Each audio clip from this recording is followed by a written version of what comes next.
It is time for another episode of the Podcast of Steel, and I'm joined today with another Superman fan from across the pond. Nick is here today to talk about his passion for Superman, and if you don't follow Nick online, you should. The links are all below.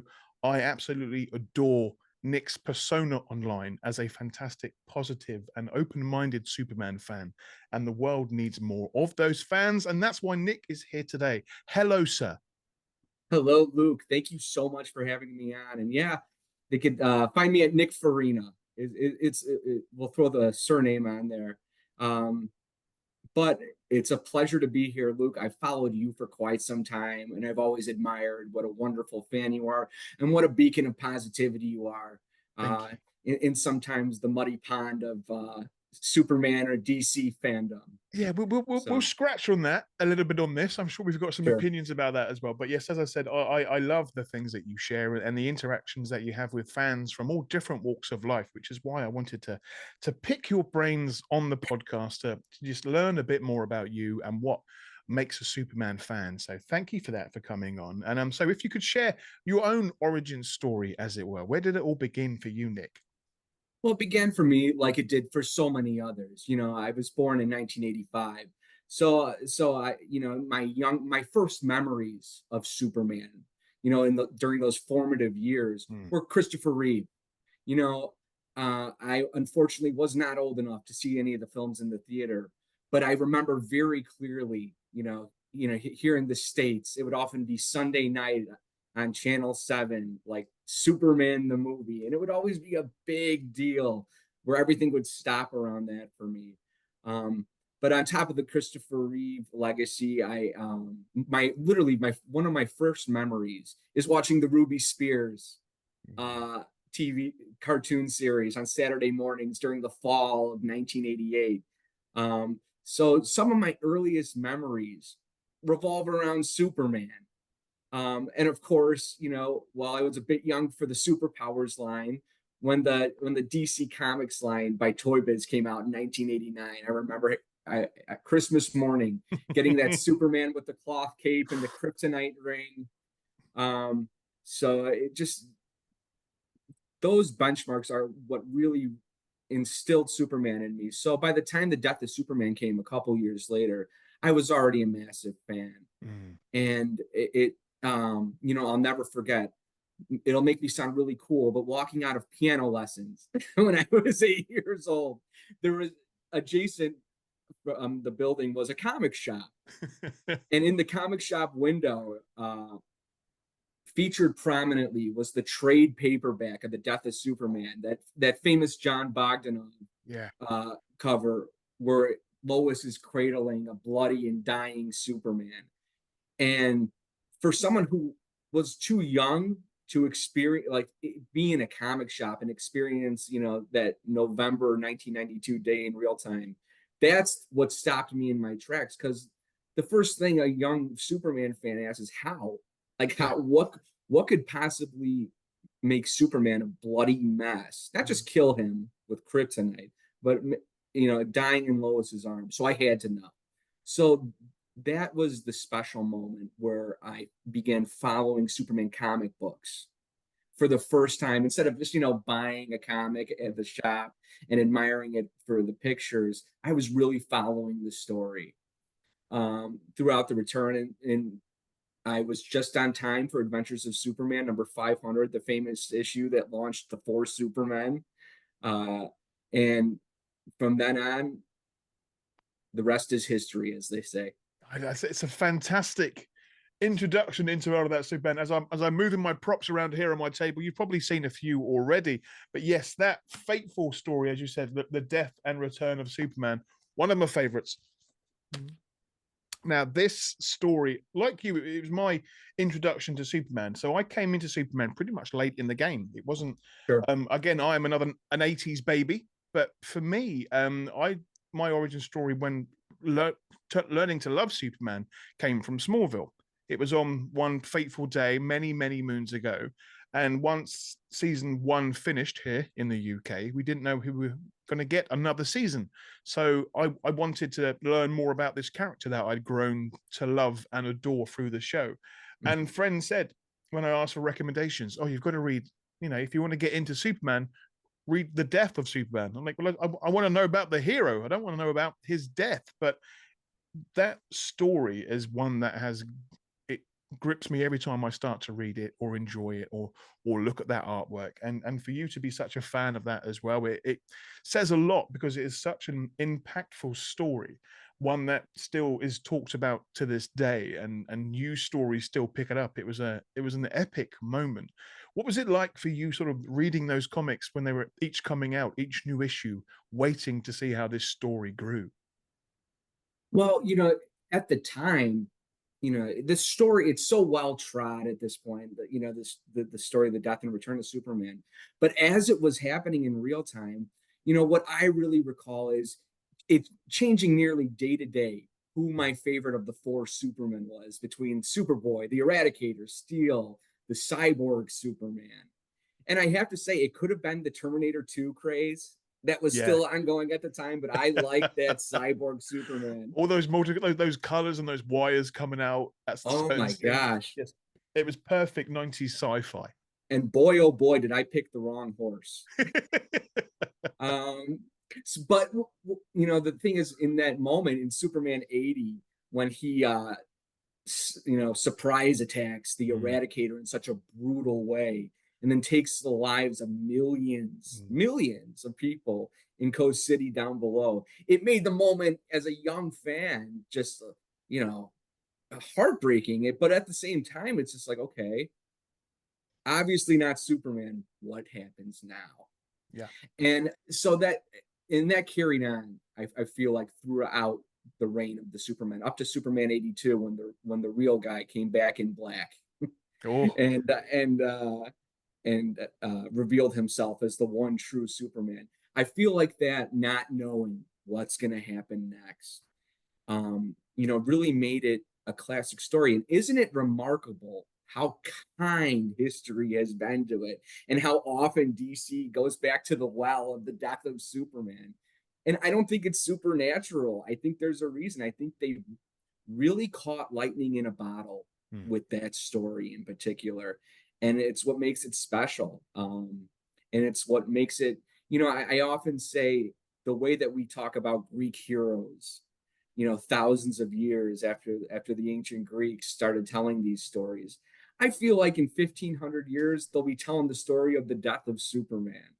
That just may be me waxing poetic, but I feel like it's a real possibility that the story, the mythology behind Superman, especially with the death and return, it's going to carry on, and history will continue to be kind. I think you're not far off. That it's a possibility. It's a character that has been around now since 1938. We're getting there, and the concept and the idea of superheroes. And he was number one. He's been there. He's been around. He's still a talking point today, both the good and the bad. So I think when it comes to centuries away, when people are talking about pop culture and what us humans like to enjoy back then, yeah, Superman and the death of Superman, it's going to be one of those ones that gets picked up and taught in schools, wherever those schools are, whether on Mars or somewhere else off in the planet. Who knows? But as long as people are talking about Superman,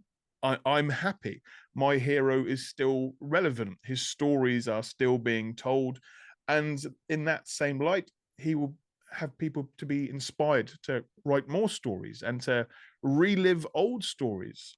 As a fan, I'm still finding stories that I've not yet enjoyed. There are so many books out there and cartoons and radio plays to get an idea of what this hero means to us all. And much like you, it's just something that I enjoy doing, getting lost in a comic or lost in a cartoon. What is it that Superman brings to your life, though? What does he do to you that other heroes don't? At the end of the day, the reason we do this is it's fun. Mm. For me, it's just Superman is the subject of Superman, collecting all these silly figures that my wife rolls her eyes at every time a new one comes in. It's fun, you know, and Superman, by definition, I feel like is a character, a man-made character that Jerry Siegel and Joe Shuster blessed us with. And it's what would happen if someone with the ultimate power, who could take over, who could do anything, makes the personal decision to use that power to serve mankind as Superman, under the alias Superman.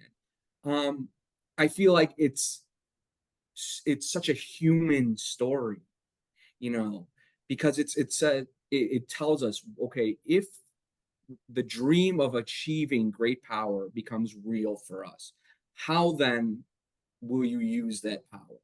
Will you use it to serve yourself, or will you be Superman and use it to serve others?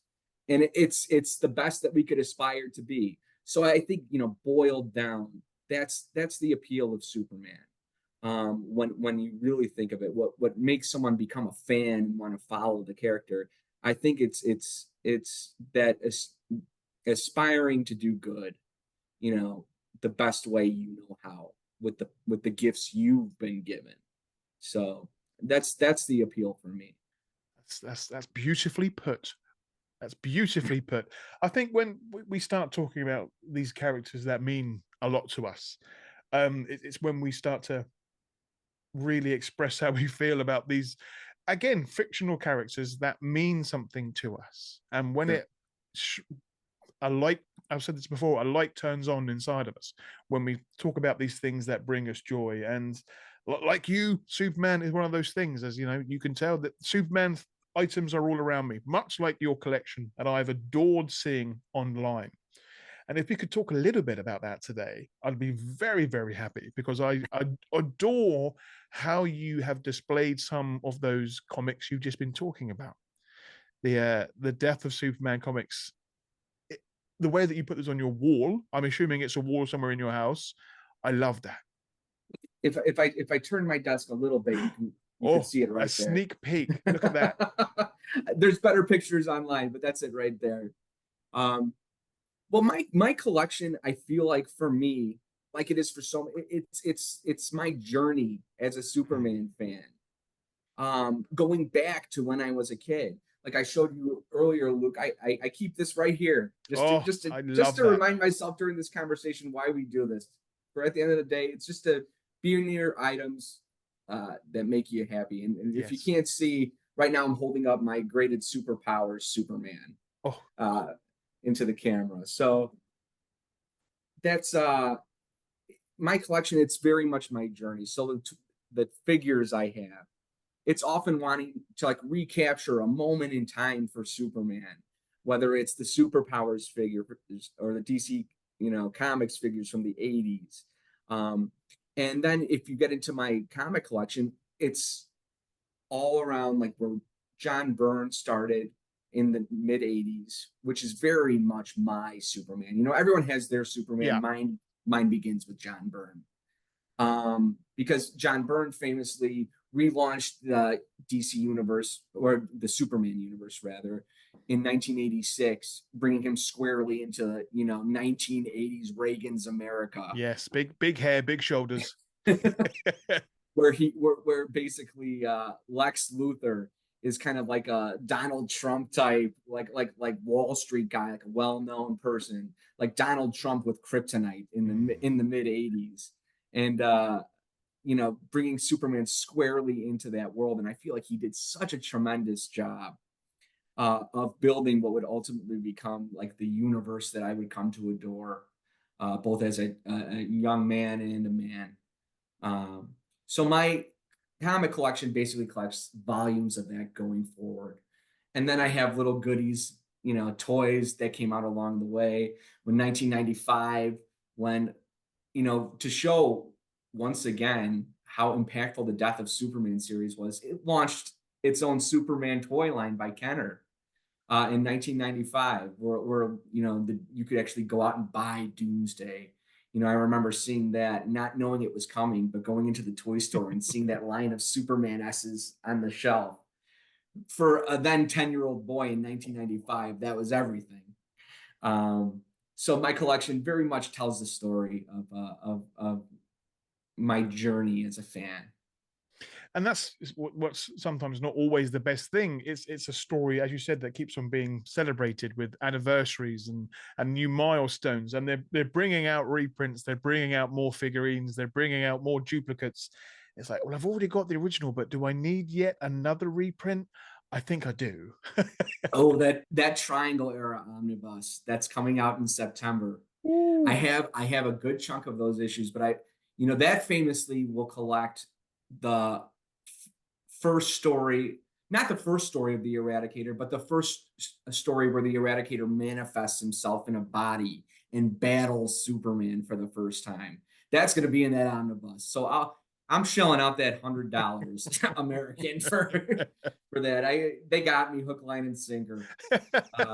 I think sometimes we don't want to miss out on certain issues, and that's the fun part about being a collector. And again, some comics to me was something that I didn't have growing up. We didn't have many comic shops here in the UK.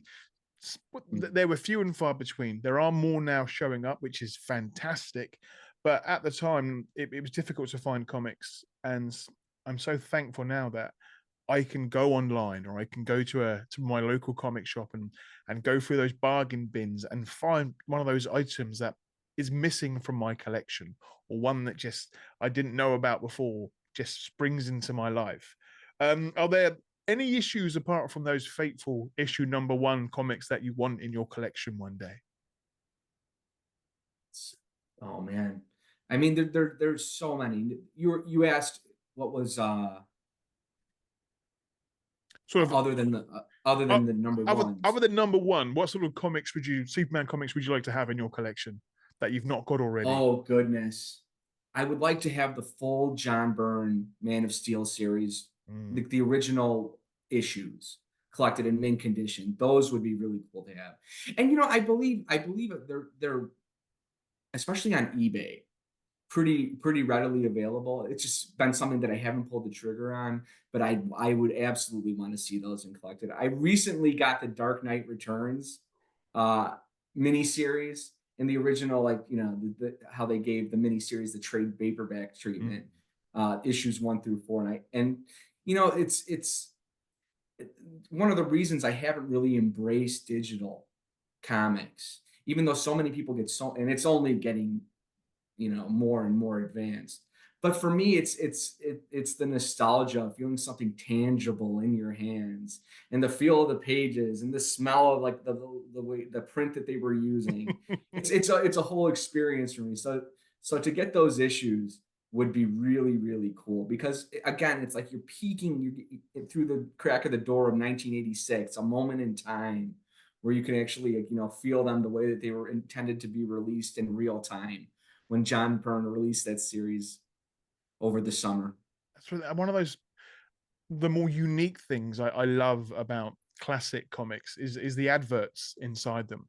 It's something Oh it's normally for yes. products that we would never have gotten in the UK, and sort of collect all these tokens and you can sort of add these to your collection. I'm thinking, if I had a time machine, not only would I go back and get as many issues of Action Comics #1, I would also go back to these decades in normally the 70s when you could get some really niche Superman t-shirts for like $1, just designs that you can't find anymore. And Yeah. that's what I love about flicking through the pages of older comics. It's, as you said, it's that nostalgia feeling of, it can take you back to that day when you were sitting down after your piano lessons Yeah. and getting lost in those stories and enjoying those comics.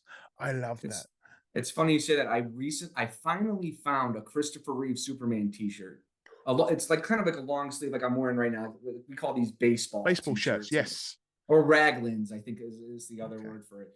Um, of the original Christopher Reeve style Superman S, but with like the baby blue that Reeve Ooh. actually had uh, over that. And that if I had it already, believe me, I'd be wearing it right now, proudly. But I can't remember the last time I've been so excited for a T-shirt. But again, it's like you were saying, just you can go to any old chain store and buy a t-shirt of like, the trademark Superman S. And I feel a little bit silly. I adore Superman, but still, like, there's something so corporate about that corporate Superman S where I kind of shy away from it as far as t-shirts are concerned. But this one, I'll be out there walking down the streets of Chicago That's what taking compliments. but that's the thing. There's so many more than just your classic Superman S now. There are your Man of Steels. There are sort of Yep. changing that logo as we have seen. And we will get onto James Gunn's Superman in a moment. But what's it been like for you over the years as a Superman fan? How have you seen fans evolve as Superman has? It's always been divisive, to a degree. Mm. Going back to when Superman Returns came, a movie which when it came out, I love. Mm. I think I saw it 5 or 6 times in the theater, which for me is a lot.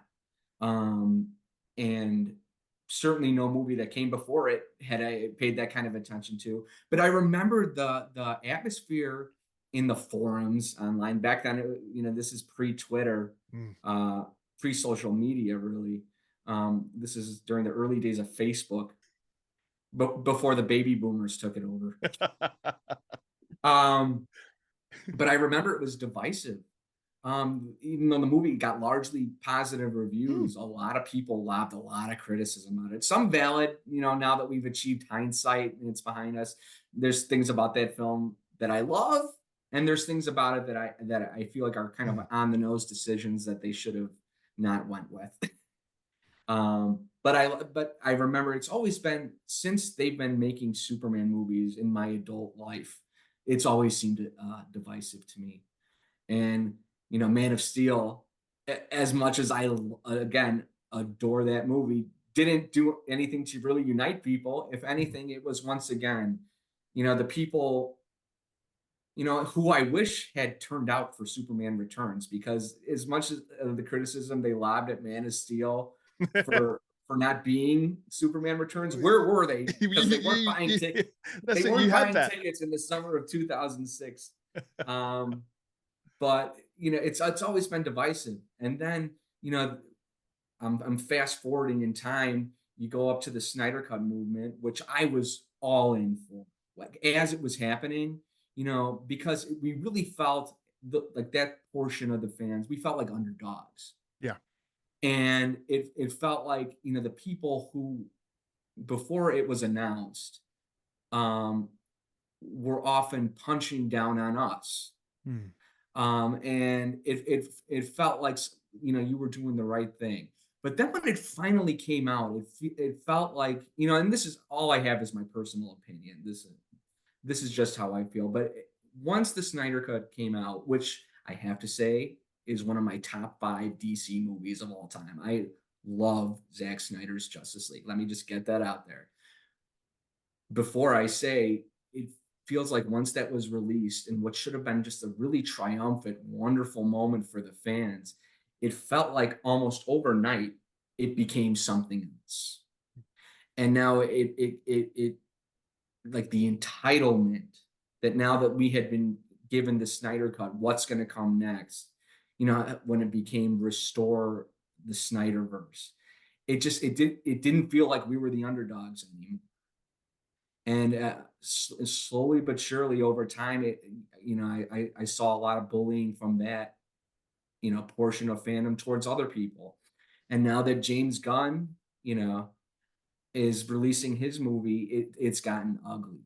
It's gotten a bit ugly to the point where if I were to post something positive about Superman 2025, I feel like 75% of the posts, for whatever reason, would be largely negative, or like lobbing things, or like retweeting to another subset of fans so they can chime in with their negativity. And it's become unfortunate because I feel like, you would not want the same writer, even a writer that you adore, writing every single Superman issue until the end of time. Like, I love Dan Jurgens and Frank Miller. Do I think Frank Miller should write every Batman story? No. Do I think Dan Jurgens should get a break from doing Superman from time to time? Yes, as long as he's coming back. I'm joking, but I just love Dan Jurgens. Yes. So anything from him is always welcome.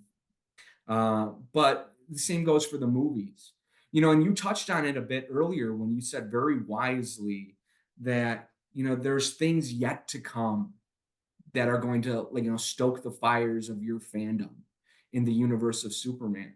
And I feel like this is how another Hollywood director with a proven track record views Superman. And I'm excited for that. And I can't wait to see James Gunn's Superman 2025. Because guess what? In 10 years, he's going to be handing it off to somebody else. And that's assuming it goes well and they get a few movies. You can't hitch yourself to any one Superman wagon because it's going to lead to disappointment. And I feel like a lot of people have doubled down on their disappointment, and that's unfortunate to see. Yeah, it's not necessarily. Sorry, that was a lot. No, it was not a lot. It was wonderfully put, beautifully put. Again, it's everyone's opinion is their own, and I can see the good and the bad when being a Superman fan. As the saying goes, this is not our first rodeo. We've Sure. been around. We've seen directors and writers and films not even be made, but have the concept out there. So we already have that version of Superman in our mind, whether it be Kevin Smith's or somebody else's creation or variation on our hero. We have ties, we have emotional connections to this fictional character. So we want to see them do well. And what I love is the fact that, as you said, in 10 years' time or 15 years' time, he could be handed down to somebody else. But that's the hero that we've grown to love. As long as Superman's stories are still being told, I'm happy because my hero is still relevant. There's going to be more things to collect. There's going to be new things to read. There's going to be new ways to embrace the things that bring us joy. So I'm excited as well for James Gunn's future. We've seen a little bit online. We've seen what James Gunn thinks about Superman. He shared some fantastic insight into comics and stories and what we should be reading and what could be influenced in the film. But what were your thoughts when James Gunn was announced as the big man at DC and that this Superman film was going to be his? How did you feel? Well, truthfully, I really want to be able to dance around how awkward it was when Henry Cavill was let go, but it was hard to ignore at the time. It felt strange. It felt a little bit ugly that he had to go back on and kind of, excuse the language, but show his ass a little bit. And when he had to write that post about how he, after he had made that big announcement, he had to come back on his social media and say, "Hey guys, I just had a meeting with James Gunn. Fortunately, it's not great news." And he had to give that, and that felt unfair to Henry Cavill, who's been, whenever he talks about Superman, you talk about waxing poetic about Superman. No one did that more when he was part of his life than Henry Cavill. He really felt like one of us. And when he would talk about like whether it was Superman or Tomorrow or he was into Rebirth as it was happening, you believed him. And oftentimes, like, he'd mention it to an interviewer and they just have like a blank look on their face because they didn't know. But it just shows hey, I've been there, when I'm out to dinner with some friends and I start talking about Superman somehow. Oh, okay, well, yeah, sure.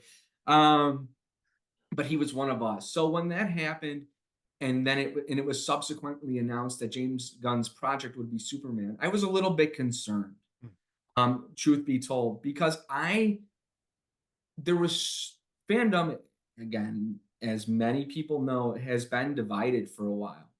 So I was concerned that it would basically, his Superman film would be a rebuke, for lack of a better way of putting it, of Snyder's Superman. And it would be kind of like an answer to, okay, this is everything that's been like kind of like, the word I used on X Twitter was an amalgamation, like, and a boiling up of all the criticisms of Snyder's Superman and how Henry Cavill depicted him, rather than being an earnest film done by people who genuinely love Superman. I was concerned that we'd be getting kind of like, a caricature of Superman. I remember early on he said, "Oh well, yeah, Superman, he's a big galoot." And I know what he's referencing. He's kind of referencing the way that Clark Kent was portrayed in All-Star Superman, which I love. But that's one depiction of him. It's like, well, no, is he he can have gravitas sometimes. He can, and it made me concerned that it's okay. I know James Gunn can write a funny movie. I know I've seen it many times, but I haven't seen anything from him that's like, Superman levels of drama. So I think that early on, I was concerned that it would just basically be, a parody. But everything I've seen since, and everything he's posted since, much of it in recent history, like this, in recent months, uh, he really seems to be celebrating the character of Superman, and he seems to be going all in. And I don't think that he would do that unless he was genuine about it, because he could do any project he wants. So when you think about it, as a Superman nerd, my fears were quelled once I really kind of looked at everything. So where I am right now is excited because it just frankly, it takes more energy to be negative about Yes, something. I get that Uh, completely. it's so much more fun to be excited. So I've really made it a choice to be like, excited and supportive of this movie moving forward. Um, because I love Superman and I want this movie to be a home run. And I want the reception to be, okay, this is the Superman for this new generation. Because I want them to have that, because I feel like every generation needs a Superman. So, and we need to be rooting for Superman, not a particular director's vision of Superman, but Superman. It's a lot more fun that way. And that's it. I've always said that like, who's your favorite? Is it Reeve? Is it Cavill? Is it Ruth? Is it Welling? End of the day, I'm Team Superman. I'm gonna support the S, not the person that's wearing it. But I have days when one actor or even voice actor I would favor over another.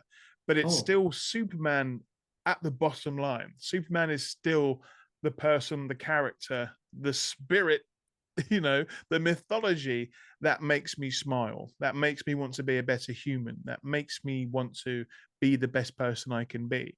And yeah, I had those doubts when we wonderful. when we first thank you when we first had the news about James Gunn, but as time has progressed, we've seen what he's shared. We've heard his thoughts on certain comics and certain characters, and I've seen a slight improvement in the positivity on his posts.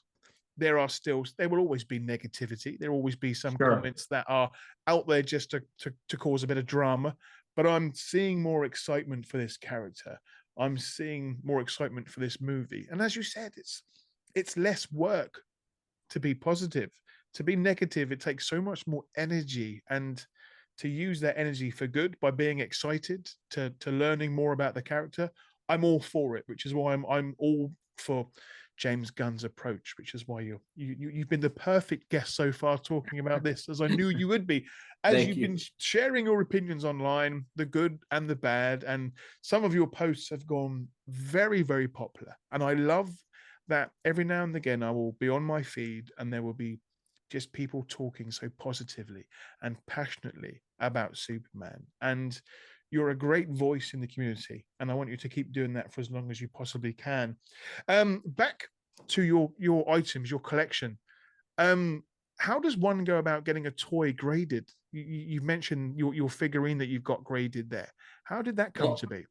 I cut a corner. I saw it on. I love eBay for Superman, Oh, it's uh, and I found this graded. Uh, but to get it graded, there's a submission process. okay. And now, it's amazing to me the amount of things that can be graded now. When I first started collecting graded comic book issues, that's all that could be graded. There was some talk that down the line, Mm. CGC is like the McDonald's. It's the number one of the graded companies. And there was some talk that they were going to start doing graded cards.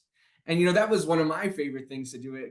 One of the things I adore about 90s comic book culture Oh, were the trading cards. Were the Death and Return of Superman cards. I even dabbled in Marvel masterpieces for a while just because they were just so cool looking.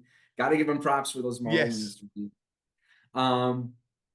But they started doing that, but now it's everything. You can get toys that are like on the card, still in the box graded. You can Wow. get this one's, as they say, the Superman that I have here is loose. So it's outside the box, but it's still graded mint. So whoever took it out of the box took very good care of it Yes. before it was graded. But now you can get VHS graded. I've seen Yeah. that sort of this is it's a bit of a chunky box as well to have the VHS in. I mean, which is fun. I mean, I've got a few Superman VHS, but I've loved seeing yours on display. They just look majestic and in their correct order. They look Yeah. fantastic. For me, that just it takes me back to a moment in time. Every once in a while, I'll just take them out for me and put them on that shelf and look at it because it brings me back to being 7, 8, 9 years old and Mm. going into the video rental store and seeing them lined up on the shelf in order just like that. My parents didn't have very much money growing up, so it was just I never owned the VHS myself. That's why, as I said before, it would be such a big deal when a Superman film was like on primetime TV. Um, so that's again, as I said before, trying to recapture just those moments in time. Yeah. That's what a lot of my collection has to do with, and feeling that happiness And there's and that something hopefulness. it Yeah, is, and there's something sort of very calming when you hear the sound of a VHS box open yeah, up. DVDs and Blu-rays are fantastic. I am all for physical media, but the chunky VHS boxes, they were hefty. They meant yeah. something back then. Whereas now it's still good that things are still being made, as I have another here, just by example. Things like this, as you may be able to see, I'm holding up Max Fleischer. I adore Max Fleischer. now these are being remastered more and more each and every year, but that for me, these are something that I've had on VHS and DVD over the years, but this one came into my collection recently, and it's just a joy to watch and enjoy and get lost in. And when you think about the work and detail that went into that Oh show my is goodness. phenomenal. Well, I think that's one of the reasons that we've seen the Max Fleischer cartoons endure and go through these remasterings because Mm, people can see what they did there. I mean, the budgets that animation studios were given at that time was exorbitant. mm. Um, and so they are literal works of art. So I think we're going to continue to see those, and there's a reason you look at them now. And this was 1941 when these were released, and they look beautiful still. And I think that's a testament to the work and that the artists put into those. I mean, yeah, they're being remastered, which is great, but the fact is, the work was there originally. The art was there, the coloring, the lighting, and the shadows. I think I watched a few of the episodes just on loop because I wanted to Mm, just go back and watch them in all their glory. And it's a fantastic, fantastic series to enjoy. But it's things like that. It's 1941. yeah, Decades later, we're still talking about Superman. And as you said, I think in decades into the future, we will still be talking about Superman. It's certainly. fantastic. And you're, as I said, I keep going back, you are sharing some fantastic images and collections online of yours and found images as well. And recently you shared a photograph of this wonderful looking fellow. Hamilton Toys. Yes. Now I this was a gift for me many years ago, and it's been loved. It's been well played with over the years, but it was just a fantastic pose, an interesting look, and I love the fact that the fabric on the back of a Superman toy was something you could actually, when running around with it, you would see it flow in the wind. But it's just That's- such a funny looking figure, and I well, love him. if you look behind the cape, you'll see very clearly 1988. Yes. So for being that old, I'd say it's been taken care of pretty well. But again, this one is not getting graded. This one stays out on. You know, Just for you. I won't be taking this to James Gunn's Superman premiere, but it'll be there on my lap. You know, he'll be there in spirit. But it's items like that and little things that bring us joy. And I've got another little item here. It's things getting remade for a new generation of fans that were there when they had this toy growing up and maybe have given it away, or their mums have done that fateful thing where they've thrown their old childhood toys away or given them to a school. But it's little items like that that are being remade now. And I think that's something, as you said, we're going to see more of in the future. It's nostalgia. You know, when they were released, they were especially when you talk about like the superpowers or those Mego toys in the 70s that came out, there were no Superman figures before then. So I really think there's something to be said for re-experiencing them in the ways that they were initially released. So to see that, it's so great. And to McFarlane's credit, they did that with the Superpowers line that they relaunched. I guess as close as they can be to the originals. Yes. But yeah, I love that we're seeing that. And it's fantastic. Well, as you know, there's things all around me. It makes people getting Christmas gifts for me very easy, because I around Christmas time and my birthday, I'm not allowed to order anything online, because if there's something Superman related, a friend or a family member say, "I've got you something, but you might already have it." And I said, "Well, that's fine. If I have, don't worry, we'll send it back." But it's getting those gifts that are a surprise item that I wouldn't have thought about adding to my collection, and I think that's one of those. Probably like yourself, being a Superman fan, you get those gifts that are a surprise, and that's always something to get. But you've been online doing your thing for quite some time now. What have been some of your favorite or most interacted with posts? Oh, I did a post where I asked everyone to, and this was kind of because I rarely do this, where I say, "Hey, post your favorite or whatever it is." But I asked everyone to post their favorite comic book pan. And just or not necessarily favorite, but most impactful, where it kind of just lives in, like when you think of like, Batman or Superman or whoever, it lives in your mind rent free. And the responses I got, and this chain went on for days, where I was just getting constant updates of people putting like their favorite comic book panels, but like it was the descriptions and the why behind the reasons they were impactful, and a lot of them were very surprising. But it was really nice, because I feel like when you give people a chance to tell you a little bit about them, that it's an attractive thing to get people to respond to, and you learn so much, and people surprise you. And you learn things. And there were so many comics, like I never experienced Sandman.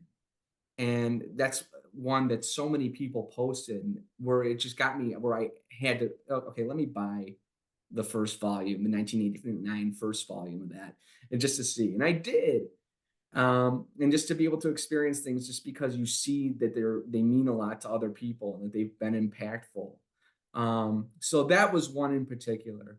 But whenever something new happens, like I was hoping before we did this particular podcast, that James Gunn would release a full image. Wouldn't it be perfect? So we can go on. I was sure that we'd get it by the end of April. But I think what he's doing is very smart. He's dropping these little breadcrumbs, because they're going to be filming this through July. Yes. And I feel like, that's one thing that I'm looking forward to interacting with people about. Once they do that full reveal, because we still don't know if the undies are there. We don't know yet. Oh, what are your thoughts on that whilst we're on that subject? Oh, if I had to choose, I would go with the undies. Because, I feel like what Zack Snyder did so well, and it was something that before Man of Steel I had always wanted to see, was like the Dark Knight approach to Superman. Like, what would be the real world's response if an alien was flying through the sky? And the suit, I feel like, that Henry Cavill got was perfectly suited to that real world approach to this alien garb. But now we've seen it, and we've seen it done well. So give me something on the opposite side of the pole now, and that would be with the trunks. You know, Superman doesn't need to look cool. He needs to look like Superman. There you go. And I feel like this is a good opportunity. I don't know. We haven't seen it yet, but I feel like this is a very good opportunity to reintroduce a more stick to your ribs Superman costume back to the world. And that's what you said. He is dropping those breadcrumbs. He knows how to not only market a film, but market to an audience of both new and old fans of comics. So he will hit you with a very niche villain or character or storyline, and then he'll put something out there that could be cryptic. He does interact with the fans a fair bit when he has his downtime, and I'm sure he gets a lot of enjoyment out of that. But sometimes it can be the responses can be a bit unforgiving. I think his approach, and as well as his approach to Guardians, was give people something they didn't know they wanted.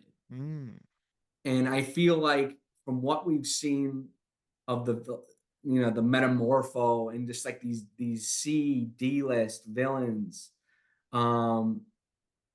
I feel like he's going to have a lot of fun with us, and his approach is going to be to Superman is going to be give them something they didn't know they wanted, but when they see the movie, everything comes together in context perfectly. So that's what I'm, if I were to be positive, that's what I think he's doing, and I want to be. That's it. I'm ready for that full reveal. We've seen some of their emblem now with a few little snowflakes on there, possibly hinting at a Fortress of Solitude scene. But it's exciting. It's always fun to be a Superman fan. No day is the same. No fan interaction is the same. But it's when we get those posts from James Gunn, when I get those notifications going off, or what's he doing now, or what have I missed? What's next? It's creating a lot of buzz, and I like that around those aspects of it. But yeah, we don't know what emblem we're going to get or what costume, if there's going to be multiple costumes. There's rumors everywhere, but I just love that people are talking about Superman. So Luke, how do you feel about the Kingdom Come emblem being used? What are your thoughts in that arena? When I first picked up Kingdom Come, I picked up a collection. Sure. I had to finish it. I was just lost in the artwork, in the story. I could feel this story being told to me. A lot like a lot of the characters in the story, I was taken on that journey, and I had to know where it was going to end. And that Kingdom Come logo is a fantastic known logo. I'm happy it's being used. Don't get me wrong, I'm a fan of all the many, many S's that have been there over the years, no matter what they stand for, no matter what interpretation the creator wants to give to it. But this new shape, combined with possibly a classic look, that red, yellow, and blue, it's interesting.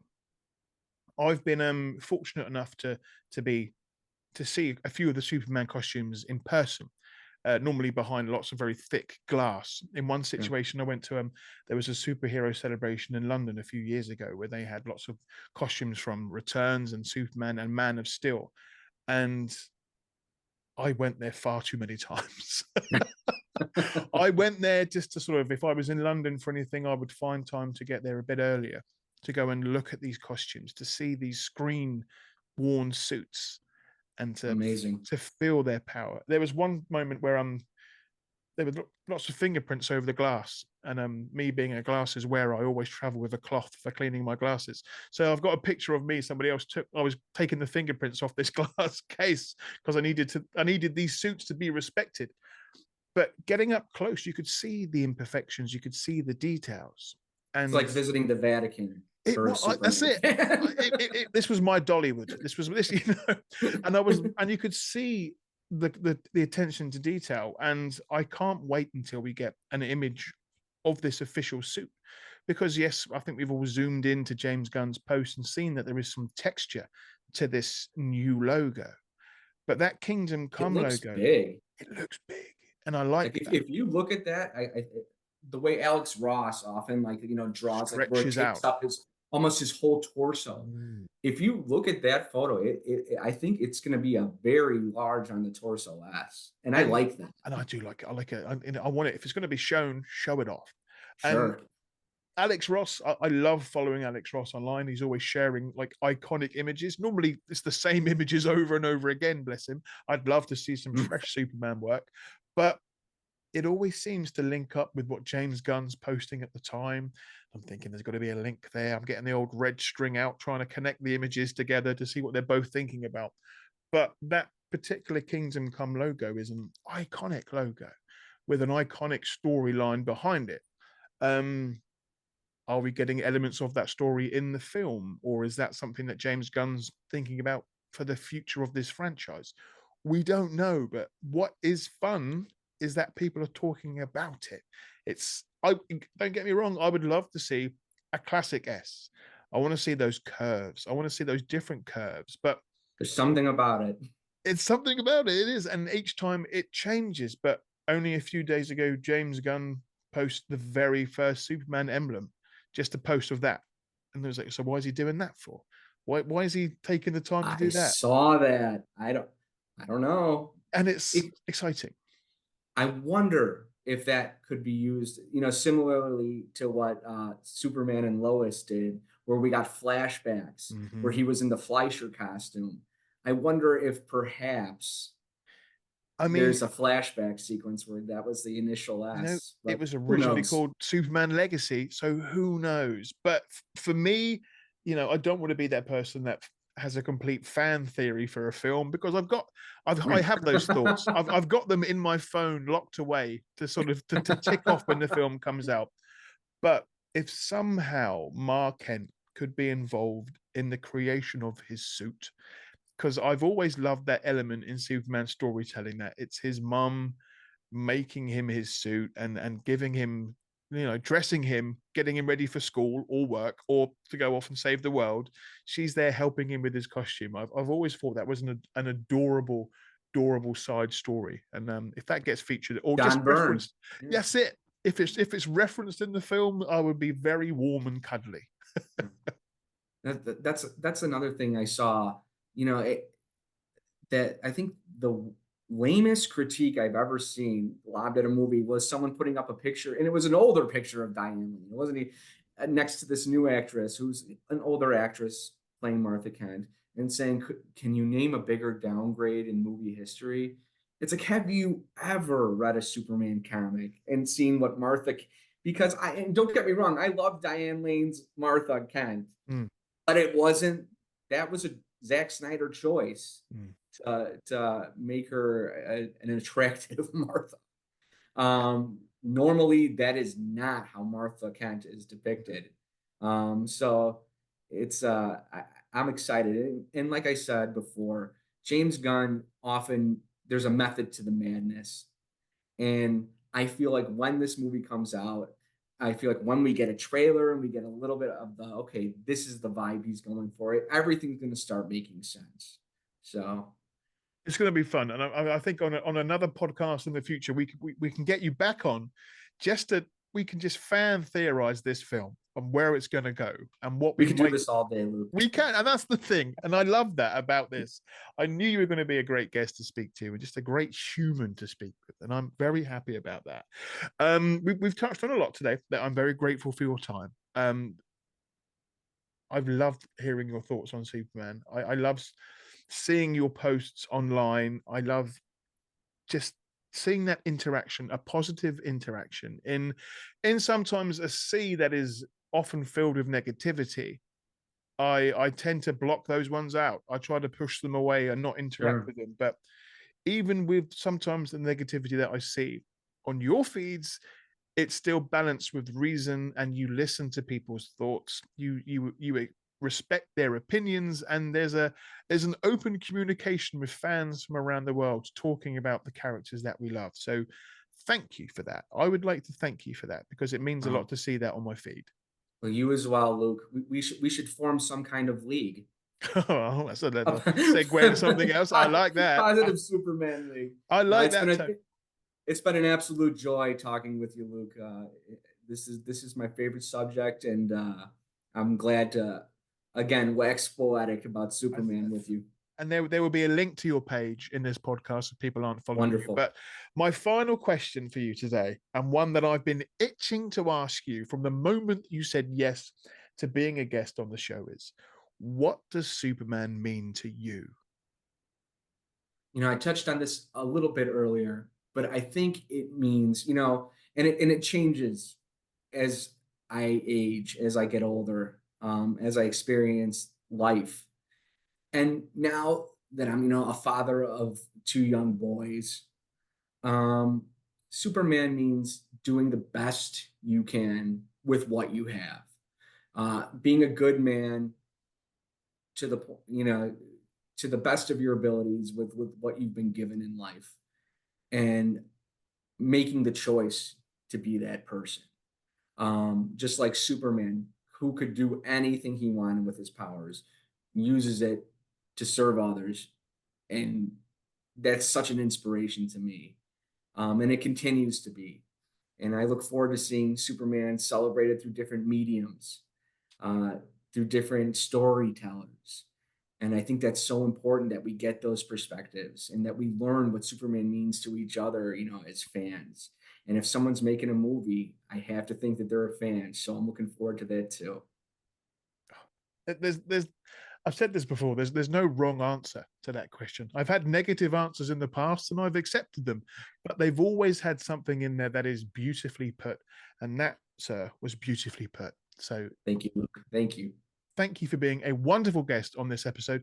Again, people can find the links to your posts under here. There's links for you everywhere, but this won't be the last time you're on the show. I can't wait to speak with you more about this film in the future, and the day when hopefully we can sit down together and talk about Superman for many hours into the night. I look forward to that, Luke, very much. Nick, thank you for being such a special guest, sir. Absolutely. Thank you, sir.